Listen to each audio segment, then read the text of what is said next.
Voy a comenzar con la tercera parte de la materia, que se refiere a la segunda decisión de finanzas, que es la decisión de financiamiento y distribución. Puntualmente, voy a empezar con el costo de capital, que se refiere a la unidad número 5.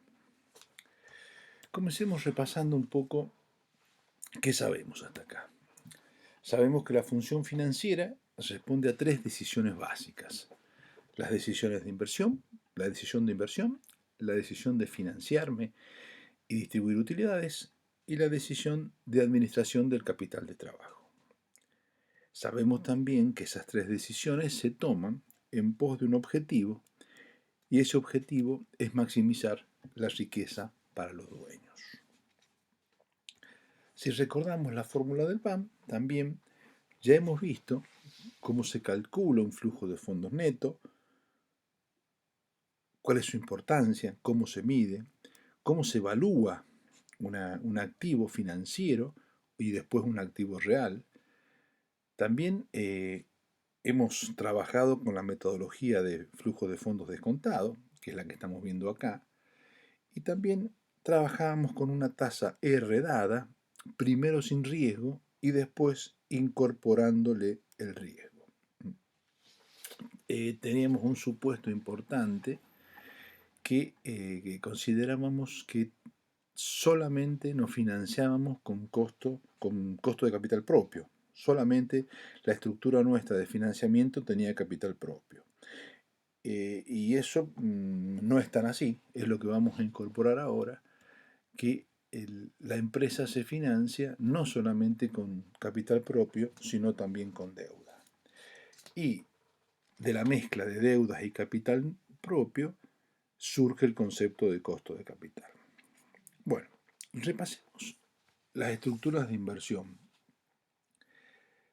Análogamente las podemos considerar como un activo, donde está compuesto por el capital de trabajo neto y los activos fijos. Y la estructura de financiamiento sería asimilable al pasivo y patrimonio neto. Esas estructuras nosotros las vamos a empezar a denominar como B, que es el valor total de la empresa, como si fuera un activo, pero a valores de mercado, y D y E, refiriéndonos a deuda y capital propio, siempre a valores de mercado. De ahí podemos armar una identidad, como aquella identidad patrimonial que conocemos, donde el valor de la empresa en su conjunto es igual al valor de las deudas y al valor del capital propio. Es decir, que la empresa vale lo equivalente a todo lo que debe más lo que tiene como capital propio. También sabemos que existe una relación entre rendimiento y riesgo. El rendimiento de una inversión es o no conveniente según el riesgo asociado que tiene dicha inversión. Dicho de otra manera, el rendimiento depende del riesgo sistemático. Este es un concepto importante porque a veces se confunde el uso de los fondos con la aplicación de los fondos. Es decir,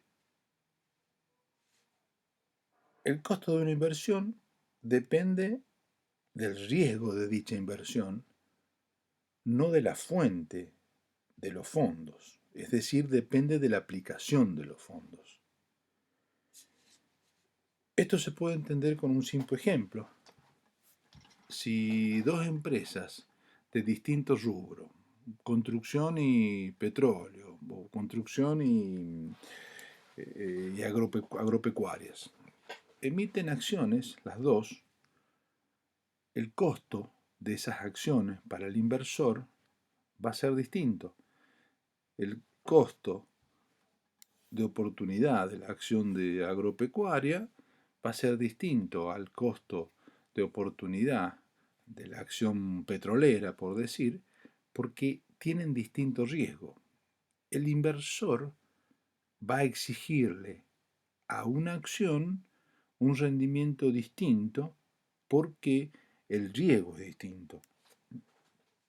Entonces, aunque la fuente es la misma, una acción, como la aplicación de los fondos es diferente, el rendimiento exigido es diferente. Esto es un costo de oportunidad.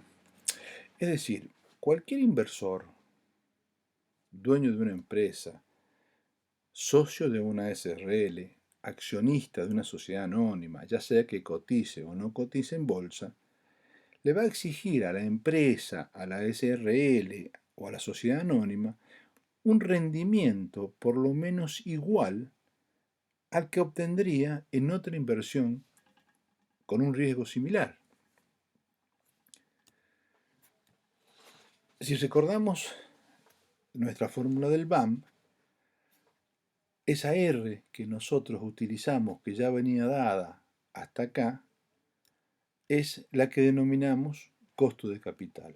Es la tasa que vamos a usar para descontar flujos de fondos y evaluar proyectos de inversión. Para que no haya confusiones, los términos rendimiento requerido, tasa de descuento apropiada y costo de capital se usan indistintamente, significan exactamente lo mismo. Establecido esto o conocido esto, veamos un poco en profundidad cómo nos financiamos o cómo se financian las empresas. Las empresas se financian con deudas y capital propio. Vamos a utilizar la nomenclatura D para deuda y E para capital propio o patrimonio neto. Es más correcto decir capital de terceros, que implica todas las posibilidades de endeudamiento. Ahora, las deudas pueden ser de diferente tipo. Una cuenta corriente bancaria, un mutuo a sola firma, un préstamo hipotecario, un préstamo prendario, fideicomiso, obligaciones negociables, etcétera, etcétera. Como también de diferente plazo. Pueden ser de corto, mediano y de largo plazo. Al momento de establecer el monto, el quantum de la deuda, hay que utilizar el valor de mercado. Por ejemplo, si es una obligación negociable y que tiene un mercado transparente y cotiza en algún mercado, va a ser el valor de cotización. Ese va a ser el valor que vamos a tomar nosotros como monto quantum. Si no cotiza, será lo que nos costaría cancelar la obligación al momento, sea una obligación negociable, un préstamo bancario, la obligación, el capital de terceros que corresponda. Unas aclaraciones importantes que me parece hacer es sobre las deudas a corto plazo. Las deudas que nosotros vamos a tomar a corto plazo son solo las que se denominan negociadas o que tienen tasa explícita. Excluimos de acá las deudas que tienen un financiamiento automático, que yo me las puedo tomar sin necesidad de acordar alguna tasa con el acreedor o algún plazo. Esas deudas no las vamos a tomar a los efectos del cálculo, sino que vamos a considerar solamente lo que se denominan deudas negociadas, donde yo he pactado una tasa. Esa es una aclaración. Y la otra aclaración importante de este tema es que van a encontrar en la bibliografía y en el mundo en general que las deudas de corto plazo no se consideran a los efectos del cálculo porque son de carácter transitorio y tienen un costo bajo, que prácticamente es no material a los efectos del cálculo. No es lo que pasa en nuestro país, donde a veces hay un gran racionamiento de capitales, por lo que es necesario apalancar a veces los proyectos con fondos de corto plazo, de muy corto plazo, y esos fondos son caros, tienen un costo elevado, con lo cual hay que considerarlos. Para que se ubiquen, esto sería como un descubierto bancario. Digamos que un apalancamiento de alguna parte de un proyecto está en un descubierto en cuenta corriente por falta de otra fuente de financiamiento. Y supongamos un acuerdo en descubierto para los 180 días, renovable.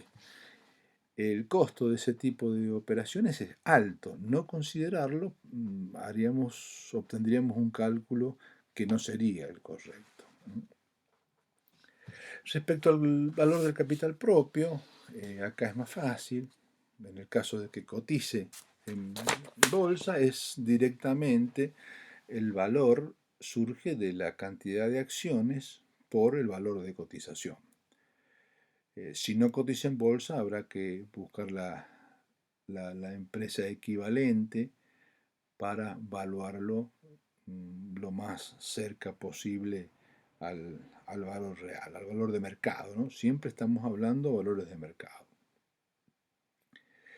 Y una consideración final respecto a las acciones preferidas, que las acciones preferidas contablemente están dentro del patrimonio neto, pero el dividendo que se les ofrece es un dividendo generalmente ya obligatorio, digamos, no es como un dividendo de una acción ordinaria. Es un dividendo garantizado, con lo cual es más conveniente tratarlo como una deuda que como una acción ordinaria. La acción ordinaria, si no hay dividendos y además no se aprueba la distribución, no tendría remuneración, que no es el caso de las acciones preferidas. En conclusión, el valor total de la empresa, el B, que lo vimos anteriormente, es igual a la suma de las deudas y el capital propio. Capital de tercero más capital propio es la estructura de financiamiento y es equivalente al valor total de la empresa, siempre a valores de mercado. Bueno, ¿y cuál es el costo de las fuentes? Primero identifiquemos cómo los vamos a, la nomenclatura que va a tener, ¿no?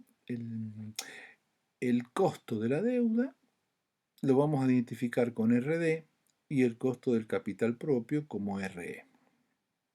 El costo de la deuda no es otra cosa que el costo efectivo que tiene de la deuda ponderado, digamos, por la cantidad de deudas que tenga. Es decir, si tengo 10 operaciones, 10 deudas de distinto tipo, habrá que ponderar esas 10 deudas con sus distintos tasa efectiva, costo efectivo de cada una de ellas para obtener una tasa de todas las deudas.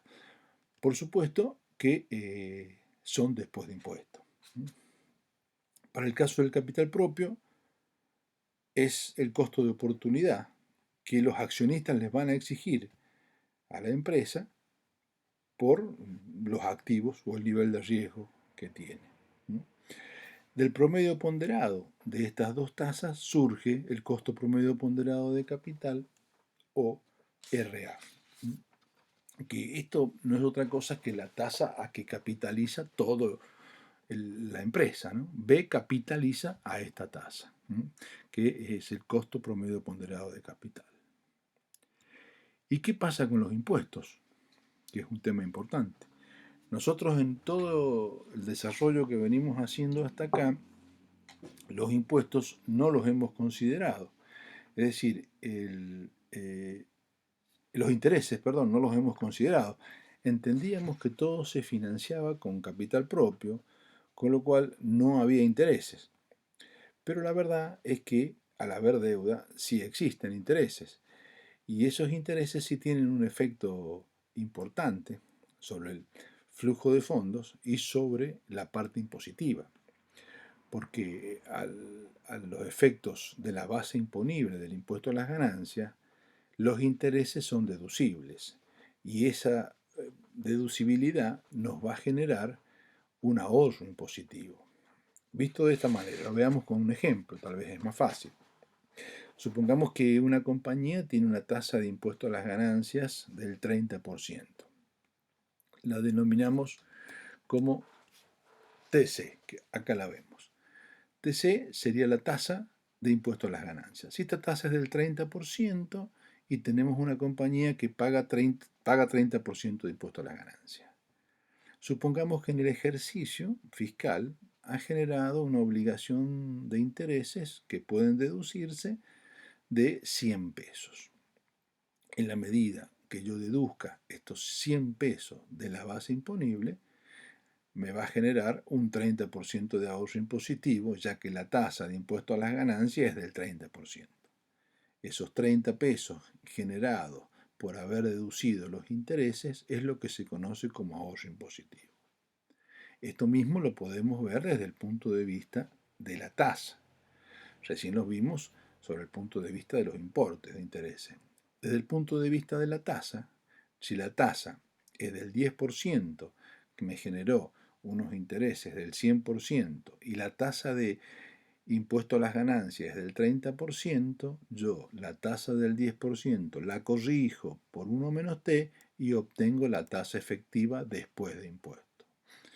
En este caso que estamos viendo, la tasa RD sería 10%, lo corregiríamos por 1 menos t, que es 30%, lo que nos daría un resultado de una tasa efectiva después de impuestos del 7%. De ahora en adelante vamos a considerar el efecto impositivo en las tasas. El caso de las acciones preferidas, como no son deducibles impositivamente, los dividendos de acciones preferidas no generan ningún ahorro impositivo, así que no se hace ninguna corrección. Tanto las acciones preferidas como las acciones ordinarias están después de impuestos, se las considera después de impuestos. Se considera que es la tasa que nos exigen los inversores después de impuestos.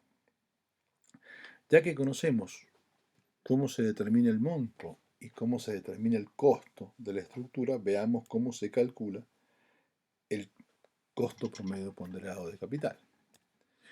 Como su nombre lo dice, es la sumatoria de la participación relativa de cada fuente de la estructura de financiamiento por su costo efectivo después de impuestos. Lo veamos en la fórmula. El costo promedio ponderado de capital es igual a la participación de las deudas sobre el total de la estructura de financiamiento. Recuerden acá que dijimos que B es igual a D más E, es decir, que el valor total de la empresa o de la estructura de financiamiento es igual a la suma de las deudas más el capital propio. Capital de tercero más capital propio es igual a B. Entonces, lo primero que tenemos es la participación relativa de las deudas en el total de la estructura de financiamiento por la tasa de la deuda y corregida por el efecto impositivo. Más, en el caso que exista, las acciones preferidas, la participación relativa de las acciones preferidas en la estructura de financiamiento por el costo de las acciones preferidas. Más la participación relativa del capital propio sobre el total de la estructura de financiamiento por su costo de obtención. De esta manera calculamos el costo promedio ponderado de capital. Ahora, ¿siempre se usa el costo promedio ponderado de capital? No, no se usa siempre el costo promedio. Se usa siempre y cuando se den dos condiciones. Una que es fundamental, que es el riesgo. El nivel de riesgo que tiene los activos del proyecto que estamos analizando tiene que ser similar al nivel de riesgo de los activos de la empresa. Es decir, si yo tengo una empresa con un determinado nivel de riesgo, que sus activos tienen un determinado nivel de riesgo, para poder aplicar el costo promedio ponderado de capital como tasa de descuento, tasa de corte, los proyectos que quiero analizar tienen que tener un nivel de riesgo similar a los activos de la empresa. Veamos con un ejemplo. Si nosotros tenemos una fábrica de hacer, no sé, de hacer alimentos y queremos extender una línea para aumentar la producción con nueva maquinaria, después una nueva maquinaria, aumentar, hacer más grande el galpón. El proyecto que nosotros estamos analizando, de un galpón más grande para una línea de producción más grande, tiene un riesgo similar que el riesgo de la empresa, de los activos de la empresa. Es decir, una empresa alimenticia quiere aumentar su capacidad de producción de alimentos. El riesgo de los activos del proyecto y el riesgo de los activos de la empresa es el mismo, motivo por el cual se puede usar sin problema el costo promedio ponderado del capital, que es lo habitual, que las empresas crezcan, se expandan y en el mismo rubro, con lo cual los riesgos son similares, los riesgos que se tiene la empresa y los riesgos de los proyectos a incorporar. Pero también se puede dar el caso de empresas más globalizadas, más diversificadas, donde los riesgos no son los mismos. Por ejemplo, una empresa constructora que quiere incursionar en el negocio hotelero. Entonces está analizando un proyecto que consiste en abrir un hotel, abrir y gerenciar un hotel. El riesgo que tiene esa actividad no es similar al riesgo de la empresa constructora. En ese caso no vamos a poder usar el costo promedio ponderado de capital porque nos puede llevar a decisiones incorrectas, ya sea en más o en menos. También puede ser el caso, hay varios casos, por supuesto, el caso de una cementera que quiera incursionar, una fábrica de cemento que quiera incursionar en la construcción. Los riesgos no son los mismos.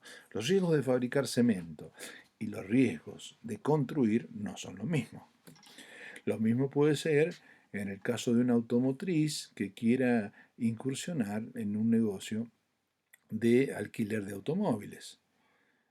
Aunque parece que son parecidos, pero el riesgo asociado que tiene la actividad o los activos de alquilar autos no es similar al riesgo de los activos de vender autos. Entonces, en esos casos, el costo promedio ponderado de capital no es, no es aplicable. Y la otra condición, que no es tan fundamental, que también hay que tenerla en cuenta, es lo que se denomina una razón objetivo similar. Razón objetivo es la mezcla de la estructura de financiamiento. Es decir, cuánto tengo de deuda, cuánto tengo de capital propio. Cuando las empresas determinan su estructura de financiamiento, establecen también las participaciones que van a usar de cada fuente. Y eso, que lo vamos a ver en la unidad 6 siguiente, está en relación de que hay una una mezcla de estructura de financiamiento óptima que maximiza el valor de la empresa. Entonces, cuando la empresa determina su estructura futura de financiamiento, también establece un nivel de composición de la misma futura. En este caso, que estamos viendo nosotros, cuando el proyecto se va a financiar con un mix más o menos parecido al que tiene la empresa, tampoco habría problema con el costo promedio ponderado de capital.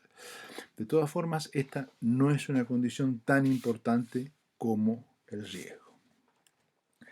En conclusión, para que no haya confusiones con este tema, cuando la beta, el riesgo de los activos del proyecto, es decir, la beta del proyecto, es similar al riesgo de los activos de la empresa, es decir, la beta de los activos de la empresa, se puede aplicar el costo promedio ponderado de capital. Si no, no es posible. ¿Y qué hacemos en ese caso? Cuando no se pueda. En ese caso, vamos a recurrir al KPM. Es decir, vamos a calcular la tasa acorde al riesgo según KPM, según la línea de mercado de valores. Es decir, en este caso, nosotros vamos a calcular una RA que va a ser igual a la tasa libre de riesgo más la prima de mercado por la beta de los activos del proyecto, y esa va a ser la tasa que vamos a usar en lugar del costo promedio ponderado de capital. Hay que tener en cuenta que la beta de los activos en este caso surge del promedio ponderado de la beta entre la beta de la deuda y la beta del capital propio, que es lo que estamos viendo acá. La beta de los activos surge de la ponderación de la deuda y el capital propio por su respectiva beta. No confundamos la beta E, que es la beta de las acciones, con la beta A, que es la beta de los activos, que son conceptos diferentes. Veamos gráficamente, que es más claro, qué pasa con esto de los distintos niveles de riesgo y la elección de proyectos. Acá tenemos 4 proyectos, W, X, Z y U. Tenemos las betas de cada uno de los proyectos, las betas de los activos, ¿cierto?, de cada uno de los proyectos, y la TIR de cada uno de los proyectos. Lo veamos gráficamente, que me parece, es más entendible. Recordemos el gráfico de la línea de mercado de valores. Relacionamos riesgo, medido por las betas en la abscisa, con rendimientos en la ordenada. El gráfico de la línea de mercado de valores surgía de relacionar la ordenada al origen, que es la tasa libre de riesgo, con la beta igual a 1 que da con la cartera de mercado. Sobre la línea del mercado de valores se ubicaban todos los activos financieros y las carteras que se pueden ubicar ahí. O sea que acá estamos también las estructuras de financiamiento que estamos analizando. Empecemos ubicando el costo promedio ponderado de capital. Digamos que esta beta A es esta beta de los activos, que este punto sea la beta de los activos, que para ese nivel de riesgo tiene esta rentabilidad. Entonces, esta línea horizontal es la línea de costo promedio ponderado de capital. Para este nivel de riesgo es este nivel de rendimiento. Y a su vez, todos los proyectos que tengan este nivel de riesgo son los que nosotros decimos que vamos a poder utilizar el costo promedio ponderado de capital. Todos van a estar en esta línea vertical. Analicemos 2 de los proyectos que tenemos ahí. El proyecto W, que está sobre la línea, tiene el mismo nivel de riesgo, el rendimiento es muy superior al del costo promedio ponderado de capital, con lo cual es un proyecto que se acepta sin ningún problema. El proyecto X también tiene el mismo nivel de riesgo que los activos de la empresa, entonces, pero tiene un rendimiento muy inferior al costo promedio ponderado de capital. Se rechaza sin ningún problema. En este caso, fíjense que coincide también que el proyecto no conviene tampoco si lo consideramos por la línea de mercado de valores, y si conviene si los consideramos la línea de mercado de valores. Es decir, el W conviene y el X no conviene, al igual que si tomamos la decisión por el costo promedio ponderado de capital. Pero veamos con estos otros proyectos. El proyecto Z, que tiene un nivel de riesgo distinto, tiene más riesgo que el de la empresa, que los activos de la empresa.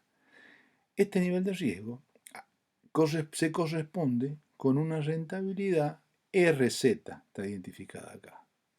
El rendimiento del proyecto Z está por debajo de la línea de mercado de valores, es decir, que sería un proyecto que no tiene un rendimiento acorde a su nivel de riesgo. Pero si nosotros hubiéramos utilizado el costo promedio ponderado de capital en la evaluación de este proyecto, lo hubiéramos aceptado. Acá se pone de manifiesto por qué nosotros no podemos usar el costo promedio ponderado de capital si el nivel de riesgo es distinto. Porque en el único punto donde nos va a resultar el costo promedio ponderado de capital es en esta línea vertical donde los proyectos y la empresa, los activos de los proyectos y de la empresa tienen el mismo nivel, son similares. Veamos el otro proyecto que tenemos acá, el proyecto U. ¿Qué pasa con este proyecto? Para este nivel de riesgo, que es muy inferior al de los activos de la empresa, el nivel de rendimiento también es inferior. Tiene un nivel de rendimiento acorde RU. Es decir, que yo, por KPM, debería aceptar este proyecto porque está por arriba de la línea de mercado de valores. Tiene un rendimiento superior al requerido según la línea de mercado de valores. Pero observen que si hubiera aceptado o hubiera utilizado el costo promedio ponderado de capital, hubiera rechazado el proyecto, cuando resulta ser un proyecto sumamente conveniente. Para su nivel de riesgo es muy conveniente, pero nosotros lo hubiéramos rechazado si utilizábamos el costo promedio ponderado de capital. Por esto es que solamente lo utilizamos cuando el nivel de riesgo es similar, porque el costo promedio ponderado de capital es una línea horizontal paralela, digamos, al riesgo. Diferente a la línea de mercado de valores, que es una línea creciente según el nivel de riesgo. El rendimiento crece según el nivel de riesgo. Para finalizar, esta zona que podemos demarcar acá entre la línea de mercado de valores y el costo promedio ponderado de capital es zona que se conoce de aceptación incorrecta. Y esta zona que está donde está el proyecto U, este triángulo, es la zona que se conoce como de rechazo incorrecto. Rechazo correcto proyectos que me convienen y acepto proyectos que no me convienen. Espero que haya quedado claro el tema de por qué no podemos usar el costo promedio ponderado de capital para todos los proyectos, sino solamente para los proyectos de riesgo similar. Es decir, es para los proyectos donde el riesgo sistemático sea similar. Con esto finalizo el pantallazo del capítulo de la unidad 5 de costo de capital. Y recuerden ver todo lo que está subido en el aula virtual.